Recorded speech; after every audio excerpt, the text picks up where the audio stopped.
Vaya Montaraces, buenas noches. Tercer capítulo de Releyendo a Tolkien con Gonzalo Rodríguez.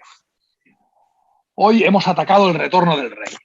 Y ese capítulo tan especial, tan olvidado, sobre todo porque como no aparece en las películas, parece que no exista, ¿no? Eso de que si no sales en la tele no existe, si no apareces en las películas no existe. O como hace unos años, si un grupo no tenía MySpace, no existía. Haría lo mismo con Spotify. Así que el saneamiento de la comarca no existe. La gente es un capítulo que incluso, ahí me incluyo, con los años vas olvidando, no relees, como no aparece en las películas, pues incluso entonamos el mea culpa, va desapareciendo de nuestra mente, pero tiene una riqueza y unos matices muy especiales. Sin más, doy paso al amigo Gonzalo para que nos entren los entresijos del capítulo del saneamiento de la comarca. Muy buenas noches, Gonzalo. Buenas noches, camaradas. Nos encontramos con un capítulo interesantísimo que efectivamente, debido a que no sale en la trilogía de las películas de Peter Jackson, ha sido un poco olvidado, pero no para los lectores apasionados del Señor de los Anillos. El capítulo se llama El saneamiento de la comarca y esconde una cosa terrible, que es la venganza de Saruman y la corrupción de la comarca. Y no podemos pasar por alto que Tolkien incluyera un capítulo como este. Lo normal hubiera sido que la historia hubiera tenido un final feliz, ¿verdad? Los hobbits vuelven a la comarca, le reciben como héroes y fueron felices y comieron perdices. Pero resulta que, para sorpresa del lector, al llegar a la comarca, algo ha cambiado. Alguien se les ha adelantado y está corrompiendo la comarca. Y en esa corrupción, de manera yo diría casi evidente, no sutil, no indirecta, no transversal, de manera evidente, Tolkien nos está diciendo que esa comunidad rural, tradicional, bien avenida, unida, pacífica y bondadosa, se ve corrompida por todos los procesos propios del mundo moderno, por todas las heridas de la concepción materialista de la modernidad, que todo quiere explotarlo, beneficiarlo, medirlo, calcularlo. Entonces, desde el mismo principio, el capítulo empieza con una escena interesante. Dejarme que la lea. Dice: había caído la noche cuando, empapados y rendidos de cansancio, los viajeros llegaron por fin al puente de Brandivino. Lo encontraron cerrado. En cada una de las cabeceras del puente se levantaba una gran puerta enrejada coronada de púas, y vieron que del otro lado del río habían construido algunas casas nuevas, de 2 plantas, con estrechas ventanas rectangulares, desnudas y mal iluminadas, todo muy lúgubre y para nada en consonancia con el estilo característico de la comarca. Fijaos, el puente que da acceso a la comarca, que nunca estuvo cerrado, que nunca tuvo verjas, se le encuentran encerrojado y con unas casas feas que en nada se parecen a la comarca. Ya algo ha cambiado. Sabéis que a partir de ahí establecen una conversación con los vigilantes, les dejan pasar. No hay que olvidar que ellos vuelven convertidos en señores. Marcharon de la comarca siendo una cosa. Merry, Pippin, Sam, Frodo, vuelven siendo otra. Tienen un nivel de autoconocimiento, de valía, de coraje, de sabiduría, de fortaleza, que cuando al cruzar al otro lado les empiezan a contar lo que está pasando, al principio es que se lo toman hasta a risa. No se pueden creer que realmente alguien pueda estar adulterando la comarca y pretenda hacerles frente. Pero fijaos que en esa adulteración hay un momento muy interesante, que es cuando les explican que a partir de un momento de la llegada de Zarquino, le llaman así, ¿no? A Zarquino, el granuja, etcétera, la persona que ha modificado los asuntos de la comarca, se dice eso de que recolectan lo que produce la comarca y lo reparten funcionarios y burócratas. Recolectan para hacer un reparto más equitativo. Y el resultado de recolectar para hacer un reparto más equitativo es que la comarca está corrompida y económicamente deprimida. No es dato menor que Tolkien lo plantea así. Al mismo tiempo, la sensación de que la población de la comarca están esperando algo que les saque la furia, la ira, para revolverse contra los opresores. Luego, importante, ¿quiénes están al frente de esta corrupción? Bien, pues hay unos cuantos hobbits que se han corrompido, ¿verdad?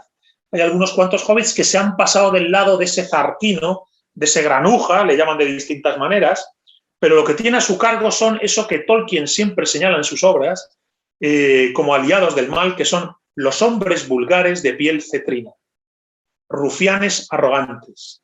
Hombres vulgares de piel cetrina, rufianes y arrogantes. Dice, este país necesita que alguien lo despierte y lo haga marchar como es debido. Y eso es lo que Zarquino hará, y con mano dura, si le obligan. Necesitáis un jefe más grande, y lo tendréis antes de que acabe el año, si no hay nuevos disturbios. Entonces aprenderéis un par de cosas, ratitas miserables.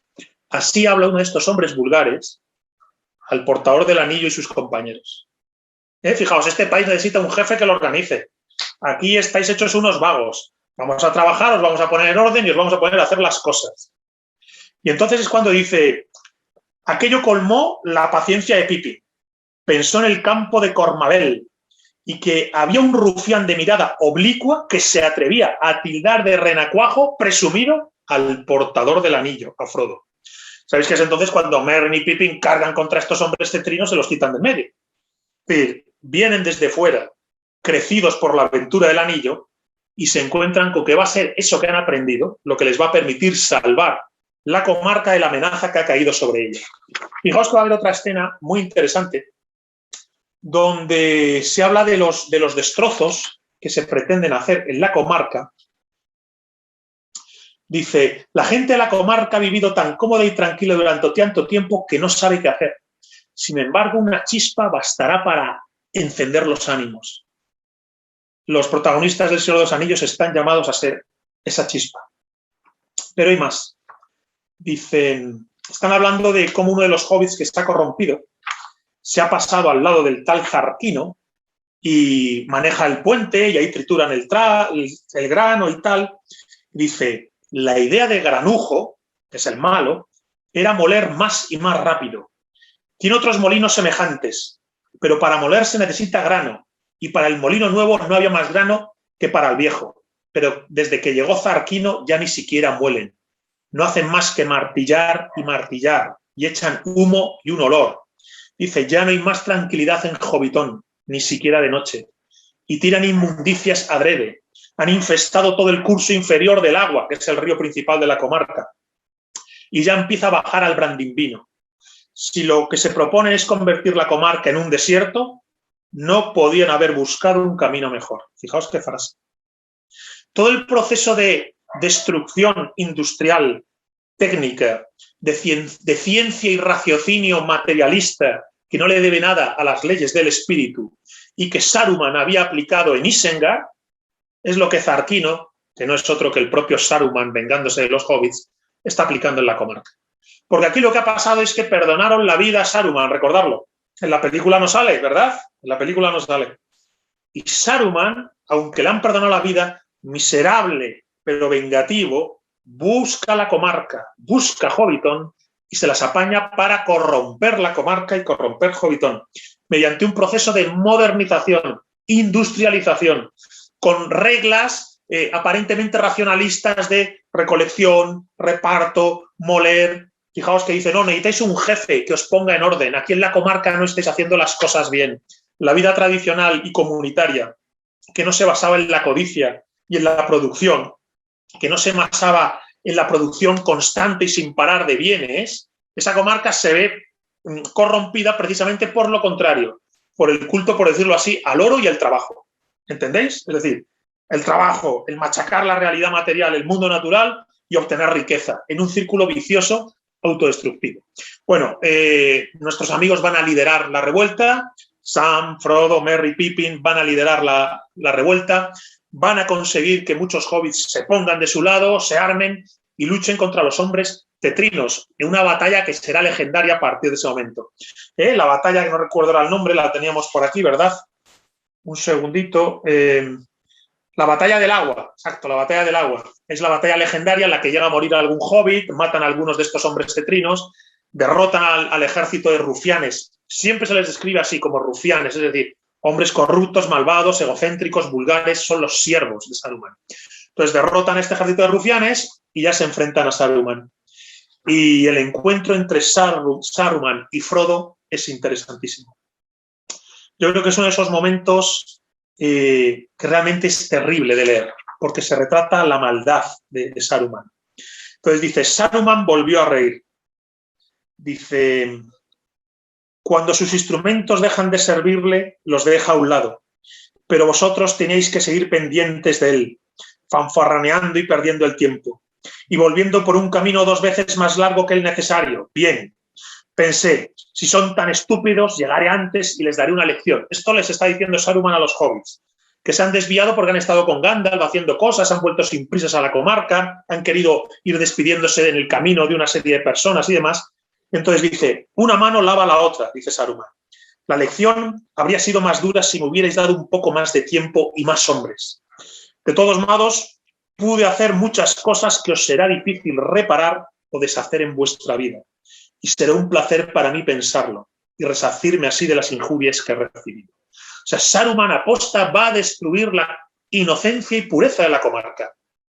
Aprovecha, a pesar de la derrota de Sauron, que los hobbits se retrasan en su regreso a la comarca para él adelantarse y decir, haré muchas cosas que serán difíciles de reparar o de deshacer en vuestra vida. Fíjate, claro, que Frodo le responde y le dice, bueno, si eso te da placer, te compadezco. Ojo, la respuesta de Frodo a Saruman. Volviste a la comarca con tus hombres cetrinos y rufianes a romperla, a machacarla, a ensuciarla, a distorsionarla y te regordeas de ello. Te compadezco.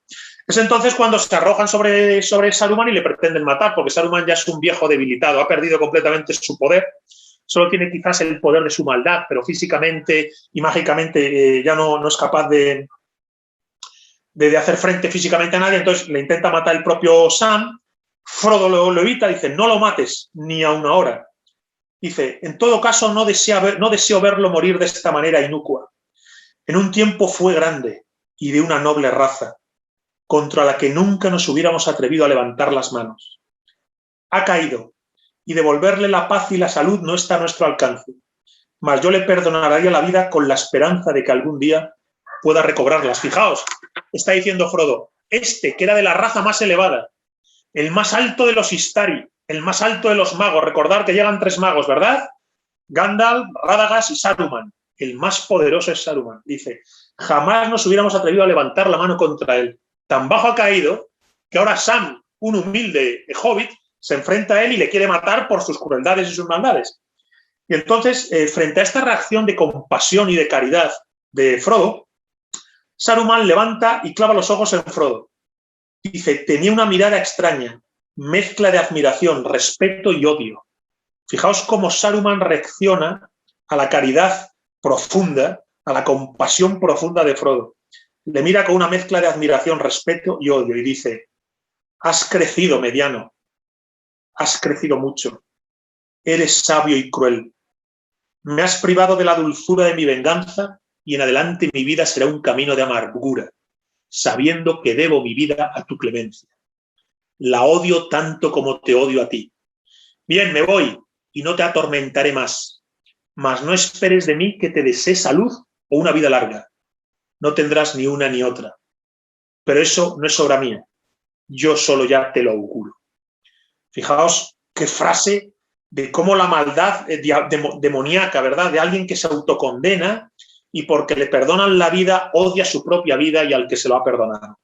Bueno, como sabemos, será su sirviente, lengua de serpiente, y que finalmente le matará en frente de los propios hobbits, desesperado del maltrato que recibe, del desprecio que recibe, ¿no? Dice, serpiente mató a vuestro jefe, mis pobres amiguitos, a vuestro buen pequeño patrón. Está describiendo cómo cuando él llega a tomar la comarca, mata al jefe del linaje de los Hobbitón, de los Bolsón. Dice, le mataste tú, ¿verdad, serpiente? Dice, lo apuñaló mientras dormía. Lo enterró, aunque últimamente serpiente ha pasado mucha hambre. No, serpiente, no es bueno en realidad, mejor será que lo dejéis en mis manos. En los ojos rojos de lengua de serpiente apareció una mirada de odio salvaje. Tú me dijiste que lo hiciera. Saruman lanzó una carcajada y dijo, tú haces lo que Zarquino te dice siempre, ¿verdad, serpiente? Pues bien, ahora te dice, sígueme. Y mientras el otro se arrastraba, le lanzó un puntapié a la cara y echó a andar. Fíjate a su sirviente con el desprecio que le trata. Dice, pero algo se quebró en ese instante. Lengua de serpiente se irguió de pronto, sacó un puñal que llevaba escondido, cruyendo como un perro saltó sobre la espalda de Saruman y tirándole la cabeza hacia atrás le hundió la hoja en la garganta. Luego con un aullido echó a correr sendero abajo.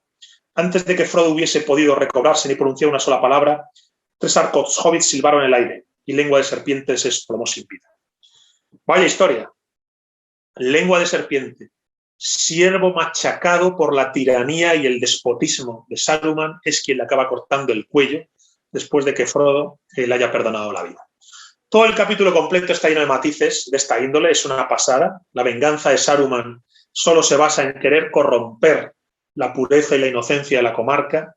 Deja una herida que ya no se puede recuperar, que es la propia herida que lleva Frodo y que le obliga más adelante a cruzar a Valinor. Recordar lo que él marcha, lo leeremos en su momento, al reino de Valinor, cruza al otro lado del mar con Gandalf y con Galadriel y demás. Pero es interesante por qué Tolkien incluye esto, ¿verdad? ¿Por qué no termina la historia simplemente con los hobbits volviendo a la comarca, Sam volviendo con Rosita, Frodo todo feliz a Hobbiton? ¿Por qué Tolkien incluye este episodio tan desagradable de ver cómo la comarca está corrompida, las aguas de los ríos ensuciadas, los molinos triturando un grano que ya no se tritura, cosechándose mal las cosas, empobreciendo la comarca con unos rufianes que la dirigen con arrogancia y desprecio, que tratan con desprecio a los hobbits? Que por supuesto los hobbits reaccionan cuando llega la chispa que les da el valor, que son sus héroes, los héroes de la Guerra del Anillo. Yo creo que es interesante que Tolkien incluyera esto. Tolkien nos está diciendo 2 cosas, y ya os paso la palabra. La primera, en El Señor de los Anillos se nos dice: el argumento es el retorno del rey, la restauración del orden perdido. Pero los que son capaces de hacer ese retorno son las gentes humildes y sencillas. Si no mantenemos la sencillez de corazón de los hobbits, no podrá destruirse el anillo y el orden que simboliza el rey que vuelve no podrá restaurarse. Primer mensaje. Pero ojo, fijaos el segundo mensaje.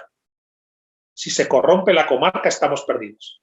Si los Saruman Zarquino de este mundo no les paran los pies, son capaces de destruir la comarca con falsas leyes que dicen que hay que repartir más equitativamente, que hay que sacar más producción a las tierras, que es que nos está cosechando bien, que el molino tiene que moler más, que hay que sacar más producción a esta comarca de vagos, que son unos vagos que llevan una vida alegre. No es mensaje menor el de la venganza de Saruman. No es mensaje menor el de el saneamiento de la comarca, el capítulo casi con el que se cierra El Señor de los Anillos. Y esto así a bote pronto, os paso la palabra y vamos comentando. Un pequeño comentario antes que nada. Istaris no hay 2, hay 3. Te 5. faltó Alatar y Palando, los magos azules, los que Hay se van 5. al este. Eso, 5, eso. No son hay 3, 5, son 5, sí. Yo, una cosa que creo, aparte pues de la crítica, creo que a esa especie de estatalismo burocrático en la comarca que huele a Unión Soviética, creo que también hay un concepto muy importante, ¿no? Que puedes cambiar el mundo, porque ellos realmente han salvado el mundo, puedes salvar el mundo, pero también tienes que salvar tu casa. Es decir, las batallas son tan importantes, las hogareñas como las grandes batallas. Y ahí creo que también hay un poco esa dualidad de Tolkien y por enésima vez la fe de Frodo es el buen samaritano, es decir, él perdona, vuelve a perdonar, otra vez perdona y aún intenta perdonar una vez más. Hay muchísimas enseñanzas en este capítulo, pero para mí las básicas son estas, ¿no? A veces hay mucha gente que predica grandes batallas y grandes cosas y tal, no sé qué, y no son capaces ni de tener su casa en orden. Y ahí creo que va también Tolkien, aparte de la crítica pues al mundo moderno, a la industrialización, aleja a las gentes tranquilas que vivan felices y no les crees necesidades que no tienen. Exacto. Y sobre todo también que hasta la gente más buena se puede corromper por una minoría toca cojones. Te voy a decir, esa gente buena, humilde, que hay que dejar en paz, que tiene su propio ritmo, que no necesitas meterte en su vida y jodérsela, y que les puedes corromper, recordar que el dueño del molino es el que se corrompe, se pone del lado de Saruman. También esa gente buena puede saltar si tienen la chispa. No solo son capaces de llevar el anillo hasta el monte del destino, como ha hecho Frodo, sino que frente a los rufianes, arrogantes y brutales, capaces de aterrorizarles con su crueldad, si se juntan esa gente sencilla, se los quitan de en medio. y dicen, oye, que queremos vivir de una manera normal y propia.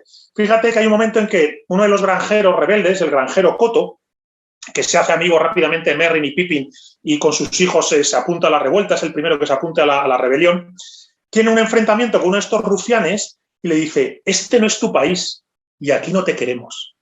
Como diciendo, has venido aquí, nos estás jodiendo, nos has modificado y no te queremos, vamos a hacerte frente. Entonces es interesante el argumento que has puesto sobre la mesa en el cual has dicho, no solo hay unas batallas grandes por las que salvas la humanidad, sino hay unas batallas pequeñas en tu propia casa. Y como las dejes pasar, pues te llega Saruman, te llegan sus rufianes, te secuestran el molino, te corrompen a la gente y te joden la belleza idílica de comunitaria, tradicional, de inocencia y pureza que tenía la comarca. Más cosas.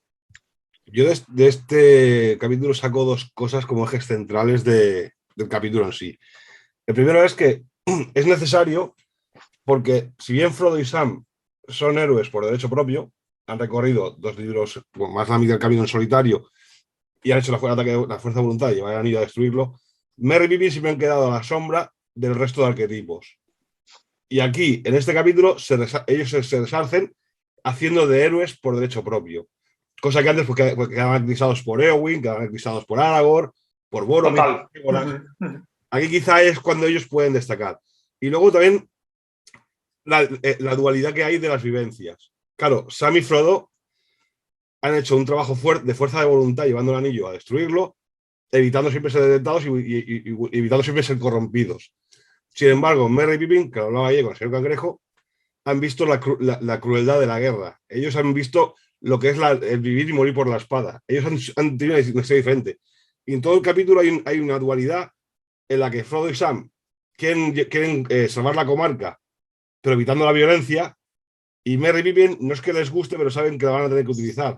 Y hay todos a disposición de algún muerto tendrá que ver, alguna baja habrá, no podremos evitarlo. De hecho, muy bien, no lo había visto. Merry y Pippin son los que lideran la batalla del río Brandivino. Recordar que ellos además han bebido el agua de los Ents, el agua que bebe Bárbol, han crecido, son los más grandes de los hobbits, y ellos sí que es verdad que han empuñado la espada, han visto la guerra, han visto la batalla y la sangre. Y entonces son ellos los que dicen, nunca un hobbit levantó un arma contra otro hobbit, pero alguno va a caer y va a tocar luchar. Entonces es verdad que los líderes de esta revuelta al final no son Sam y Frodo, que también lo son, obviamente, pero sobre todo son Merry y Pippin, muy correcto. Ellos son los que van a ponerse... De hecho, son los primeros que reaccionan y dicen, oye, esto no se va a tolerar. Lo he leído yo antes, que es cuando le llaman renacuajo a Frodo, uno de los rufianes, y dice Merry, no Pippin, dice, no vas a llamar renacuajo al portador del anillo. Saca la espada y se tira por él. Correcto. Sí. También me ha gustado la muerte de Saruman, que has leído el párrafo anterior, no has leído ese párrafo, que es cuando muere, que se convierte en una nube de vapor, sube a la colina y mira al oeste, como pidiendo perdón. Y del oeste solo recibe que sacan su niebla. Claro. Ni siquiera lo van a juzgar. Ya, es terrible esa escena, sí. A ver, la podemos leer un momento. Sí, ante el espanto de todos, alrededor del cadáver de Saruman se formó una niebla gris, que subió lentamente a gran altura como el humo de una hoguera, mientras una figura pálida y amordajada asomaba sobre la colina. Vaciló un instante, de cara a poniente, a Valinor, pero una ráfaga de viento sopló desde el oeste y la figura se dobló y con un suspiro se deshizo en nada. Fíjate, mira poniente a Valinor, a la tierra de los dioses. No hay que olvidar que Saruman, Radagast, Gandalf y los 2 magos azules, que no recuerdo los nombres, los ha mencionado el señor Cangrejo, son enviados desde Valinor para ayudar a los hombres y a los elfos en la lucha contra Sauron. De hecho, es la última intervención que hacen los dioses. Han intervenido, lo vimos el Silmarillion, ¿verdad? Intervienen varias veces, aquí mandan a los magos. Y Saruman se corrompe, ojo, esto es terrible. Puede ser un enviado de Valinor. De hecho, es el líder de los magos, el más poderoso es Saruman, y es el que más se corrompe. Porque Radagast se olvida y se despista, se enamora de los árboles y de las plantas y se olvida de la misión. Gandalf nunca se olvida, cumple hasta el final con la tarea. De hecho, en el Silmarillion se nos explica que es el más... No, el Silmarillion, creo que es en los apéndices del Señor de los Anillos. No, en Cuentos Inconclusos. Se nos explica que Gandalf es el que tenía más miedo a Sauron. Pero Saruman no, es el más poderoso y sin embargo su corrupción es total. Y es verdad que esta escena es para subrayarla, porque es verdad que él, por un momento, mira de cara al poniente, a sus padres, a su origen, pero desde el poniente viene un aire que le dispersa y le dice, no, ya se acabó tu última oportunidad. Es la condenación. Recordar que Tolkien es un hombre profundamente católico y cristiano. No solo es tradicionalista en un sentido suprarreligioso y eminente y un experto en paganismo. Él es de orientación católica tradicional. Entonces, claro, ahí yo creo la condenación de lo demoníaco, porque Sauron tiene una actitud profundamente demoníaca, ¿no? En el desprecio a su sirviente y en esa frase que le dice, te odio, le dice, odio mi vida tanto como te odio a ti, le dice a Frodo. Cuando Frodo le perdona la vida, dice, odio mi vida tanto como te odio a ti. Joder, vaya frase.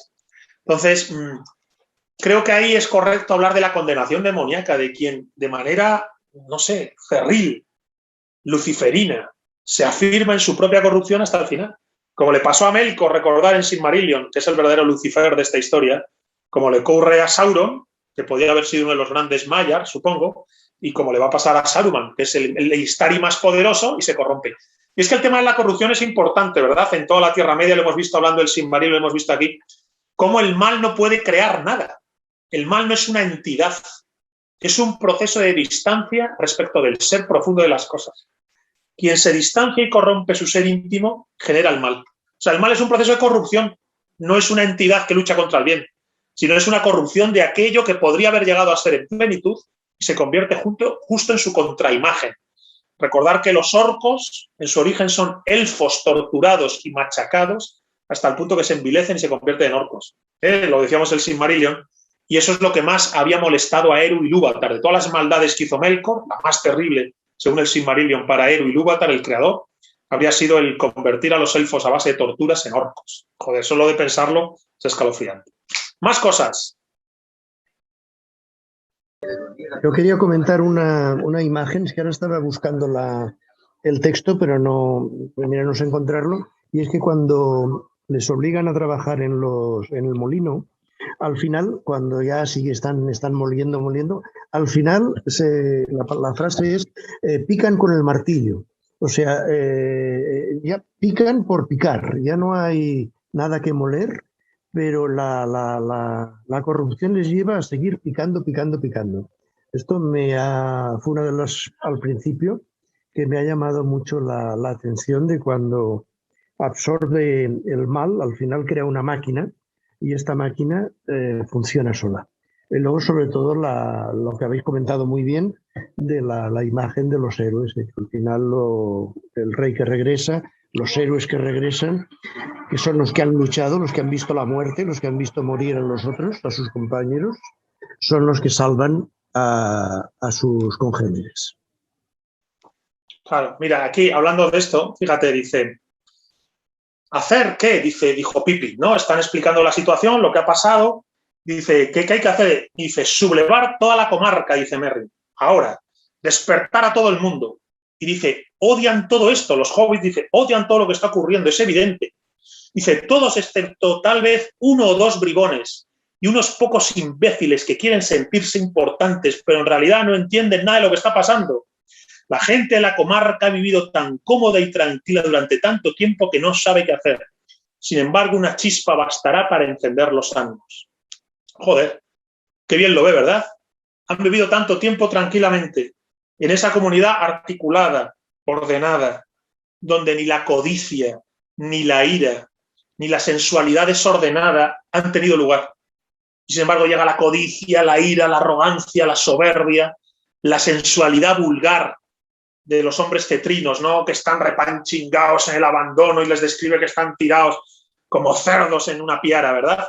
Entonces, ni todas esas putrefacciones han llegado a la comarca ni entienden el orden burocrático que les quieren imponer. Y dice, solo una chispa les puede encender los ánimos. Y están ahí los héroes, que son Merry y Pippin. De hecho, se llega a decir que yo creo que son los grandes héroes, lo he señalado antes, de la batalla de Brandivino. Entonces, al final, lo que tenemos es que la venganza de Saruman retrata una corrupción realmente demoníaca, escalofriante. Y es que Saruman no quiere terminar su singladura, su papel en esta vida, sin hacer daño, el mayor daño posible a los hobbits. Y quiere herirles en su corazón y en su pureza. Eso es una maldad sucia, ¿eh? Cuando lo he leído antes y les dice eso de... Un segundo, lo tengo aquí. Dice, pudo hacer muchas más cosas que os será difícil reparar o deshacer en vuestra vida. Y será un placer para mí pensarlo y resarcirme así de las injurias que he recibido. Será un placer para mí pensarlo, fijaos, ¿no? Qué corrupción.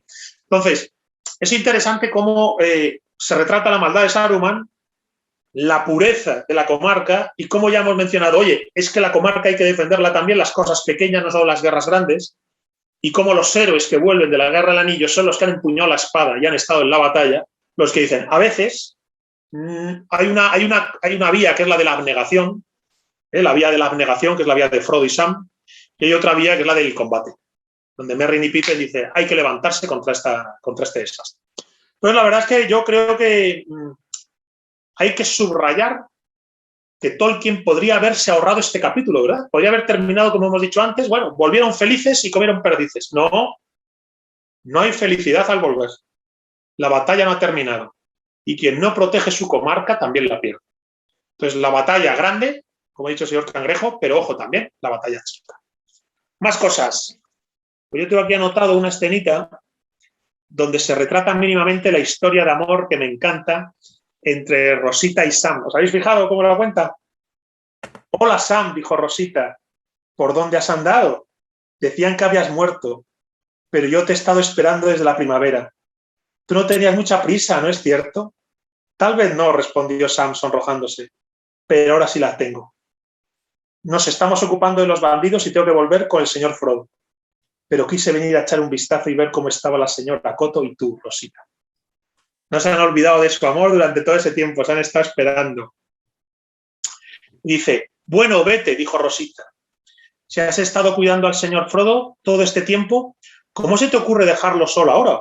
Justo cuando las cosas se ponen más difíciles. Aquello fue demasiado para Sam.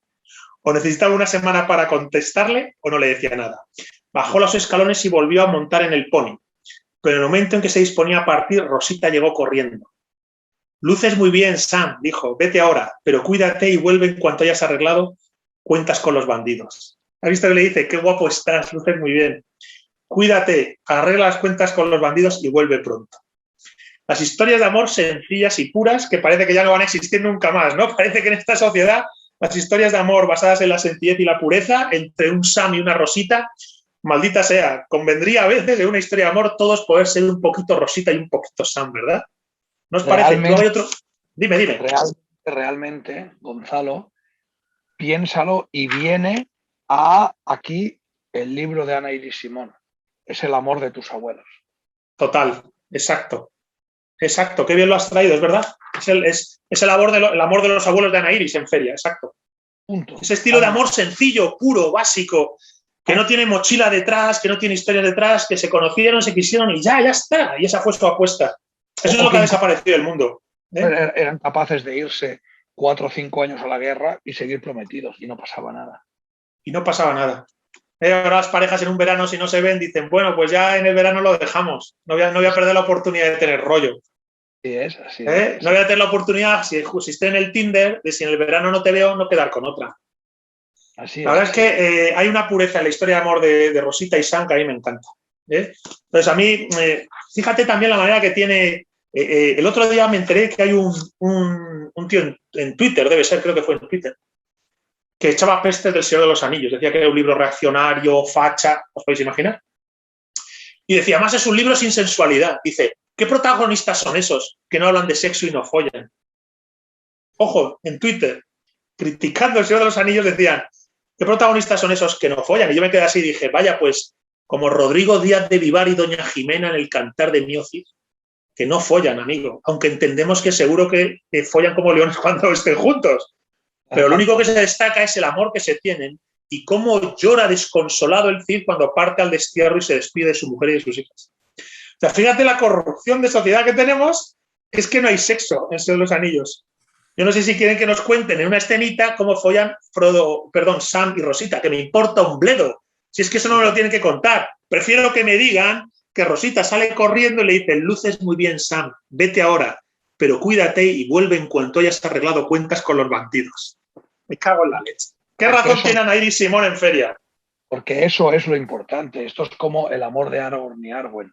Está claro que pinchan, por eso tienen hijos, ¿no? Pero ¿a quién coño le importa? ¿A quién coño le importa? Eso es un extra. Esto es como pensar, vale, yo tengo para comer el pan. Al final, ¿quién coño le importa cómo lo lleve a casa? ¿O dónde, o en qué súper lo compre? ¿No? Es como una cosa extra. Es como pinchan, claro, pero lo que importa es que se quiere de imbécil. Bueno, pues yo creo que, fíjate, criticar El Señor de los Anillos porque no hay sexo demuestra hasta qué punto la posmodernidad ha destruido nuestra civilización. Es decir, el libro, que es un cuento de hadas para el siglo XXI y al mismo tiempo una saga de pensamiento mítico y tradicional, de luces y tinieblas, del argumento de la vida, en cada personaje hay un proceso interior que te ayuda a saber quién eres, ¿no? Pues tienes el efecto espejo con tantos personajes y tantas situaciones en las que se enfrentan. Y que te salga un tío creo que era en Twitter, ¿cómo se llama? El Twitter, que decía esto de, no, es que no hay sexo en El Señor de los Anillos. Y digo, claro que no hay sexo. Lo que hay es una historia de amor bonita, que se resuelve en 4 frases, que es la historia de amor. Por ejemplo, entre otras, de Sam y Rosita, que le dice, hola Sam, ¿por dónde has andado? Decían que habías muerto, pero yo te he estado esperando desde la primavera. Tú no tenías mucha prisa, ¿no es cierto? Es brutal. Es que es total. Entonces, yo no sé, de verdad, creo que realmente van a querer machacar esto, lo hablamos el otro día, ¿verdad? Van a querer machacar El Señor de los Anillos, van a hacer una serie, van a querer machacar siempre estos temas. Pero como el libro no se puede modificar, el que lea el libro recibirá el mensaje. Si tiene el alma abierta. Es así. No, es que igual a la Twitter se tendría que leer justo este capítulo que explica la historia de la humanidad, bueno, los últimos 2 siglos de la humanidad lo explica en un momento.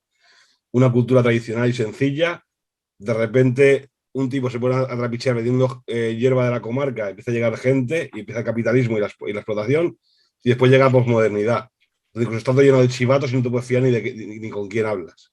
Punto, así es, así es. Porque incluso, fíjate, en el momento que dicen, hombre, se va a enterar el jefe, y al final uno cabreado dice, oye, tío, se enterará si os chiváis. Claro. Es así, es así. Y se entera. Era, porque algunos se chiva igualmente. No, sí, hay mucha explicación en este apartado. Es decir, la industrialización es una mierda. Las influencias de fuera son una mierda. Y muerte a los chivatos. Y las fuerzas de seguridad del Estado y demás no valen para. Son garrote del malo que manda.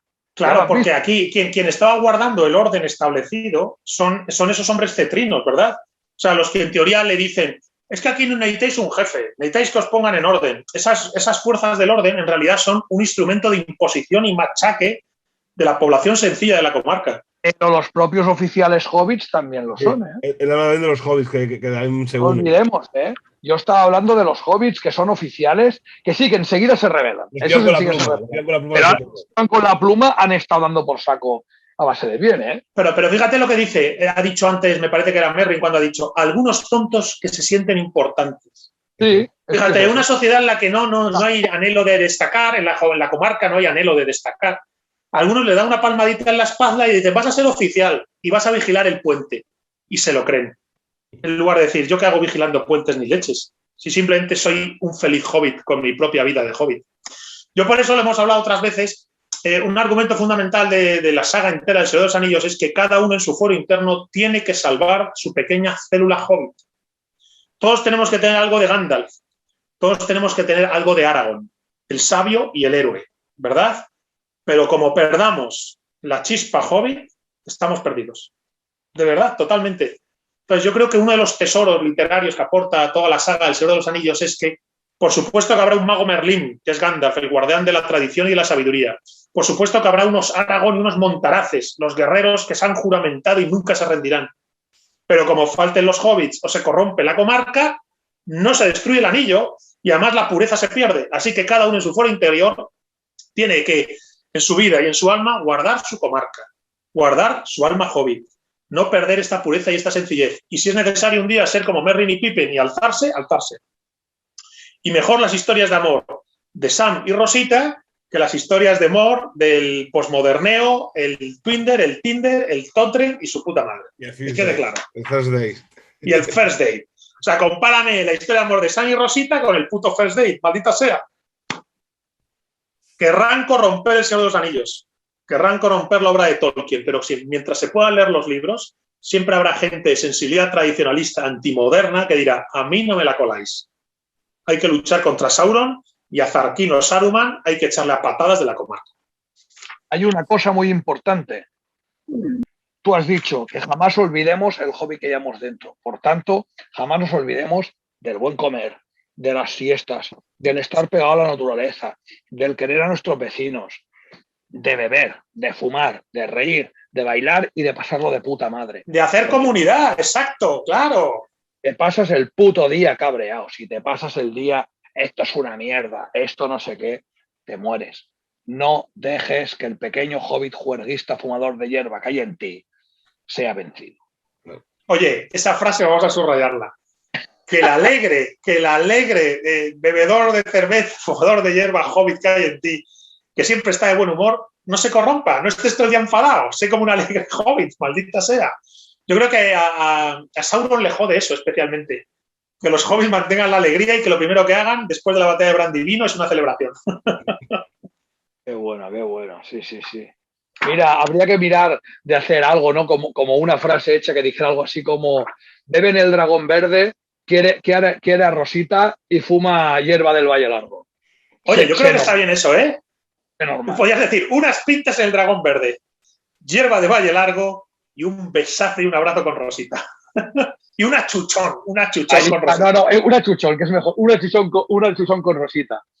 Sé Sam, sé libre, sé hobbit. Y be Sam, be hobbit, be free, ¿sabes? Oye, yo creo que podríamos incluir en el Club Dunedain el tema de esto de una pinta en el dragón verde, hierba de Valle Largo y un buen achuchón con tu querida Rosita, maldita sea. Y una cosa más, y trascender y que tu nombre acabe escrito en letras de honor en el libro rojo de la comarca. Hay que ser normal, pero también trascender. Hombre, claro, porque es muy importante, se explica, no tengo aquí la página, que tras la batalla de Brandivino, donde mueren algunos y tal, esa batalla se recoge en el libro rojo de la comarca como el acontecimiento histórico por excelencia, porque es la única vez que los hobbits tuvieron que luchar y acabar muriendo, matando y demás. Y entonces es donde se dice que todos los que cayeron muertos siempre fueron recordados. Todos los que participaron en la lucha siempre se les conmemoró. Nunca se olvidó quiénes eran. Siempre se tuvo en el corazón a los que habían dado el ejemplo de la batalla. Y es que quien no respeta a sus héroes, quien no respeta a los que dan la cara en el momento, pues es una sociedad que se va a podrir. Ya está pasando en España, ¿eh? No hablaremos ahora de esos temas, pero ya ha pasado en España eso. Bien, pues que no ocurra en nuestro corazón, en nuestra pequeña esfera, en nuestra pequeña comarca, que no nos pase eso.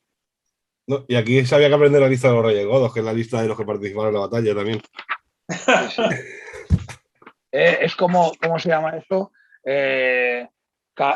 Caídos por la comarca y Hobbitón, ¿no? Aquí, los jóvenes caídos fueron sepultados todos juntos en una tumba en la ladera de la colina, donde más tarde levantaría una gran lápida rodeada de jardines. Así concluyó la batalla de Del Agua, 1419, la última librada en la comarca y la única desde la batalla de los Campos Verdes de 1147 en la lejana Cuaderna del Norte. Por consiguiente, aunque por fortuna costó pocas vidas, hay un capítulo dedicado en ella en el libro rojo. Y los nombres de todos los participantes fueron inscritos en una lista y aprendidos de memoria por los historiadores de la comarca. Dice, de esa época viene el considerable incremento de la fama y la fortuna de los Coto, que son los primeros que se rebelaron junto a Merry y Pippin. Dice, pero a la cabeza de la lista figuran en todas las versiones los nombres de los capitanes Meriadoc y Peregrin. Nuestros Merry y Pippin, en el libro rojo de la comarca, los héroes de la batalla del agua. Maldita sea, es que la verdad es que no me canso de releer mes a mes capítulos al azar de esta maravilla del Señor de los Anillos. Como hemos dicho otras veces, cuando ya vengan a por nosotros a meternos en la cárcel, diremos, ok, llegáis tarde. Ya hemos hecho el juramento y estamos en el bando de Merry y Pippin, y cuando todo se venga abajo, el Señor de los Anillos seguirá siendo el libro de nuestra revolución. Maldita sea. Y recordar también, muy importante, en este saneamiento de la comarca, cuando el pueblo está sometido, necesita un tambor que le haga despertar. Hay que ser el tamborilero. ¿Quiénes son los tamborileros en esta historia maravillosa? Sam, Frodo y sobre todo Merry y Pippin. Bien, pues a veces en la vida, aunque seas un alegre y humilde hobbit, si te toca tocar el tambor, adelante con él. Las pintas en el dragón verde, la hierba de Valle Largo, tío, y el achuchón con Rosita. Eso te salva, tío, de ser un puto degenerado moderno, tío. Y sobre todo, que tu nombre acabe en gloria en las páginas del libro rojo. Eso es, esas 4 cosas. Y que Esa tu nombre dice- acabe en las páginas del libro rojo de la comarca. Porque es lo normal, o sea, lo normal de una persona normal, pero que trasciende hacia lo alto y Exacto. hacia lo heroico. Y lo normal antes de que te corrompan la comarca es vivir así. O sea, lo normal del Hobbit es vivir con eso. El afán, o sea, la ambición desordenada de la modernidad, la codicia desordenada de la riqueza. Pero si en la comarca no hay codicia, no hay ninguno que sea especialmente más rico que otro. Sí, alguno más, pero no hay esa cultura de la codicia. Es la vida Ni de la sensualidad desordenada, ni de la ira. Ahí tienes a la Sacovilla, que sí que era más rica, pero todo el mundo la odiaba, porque era mala. Era rica porque era mala. Chicos, nos vamos acercando al final de este concilio y para los que nos oyen, el consejo antes de apagar la hoguera. Sé como Sam, mata a los orcos y defiende la comarca. Muy buenas noches.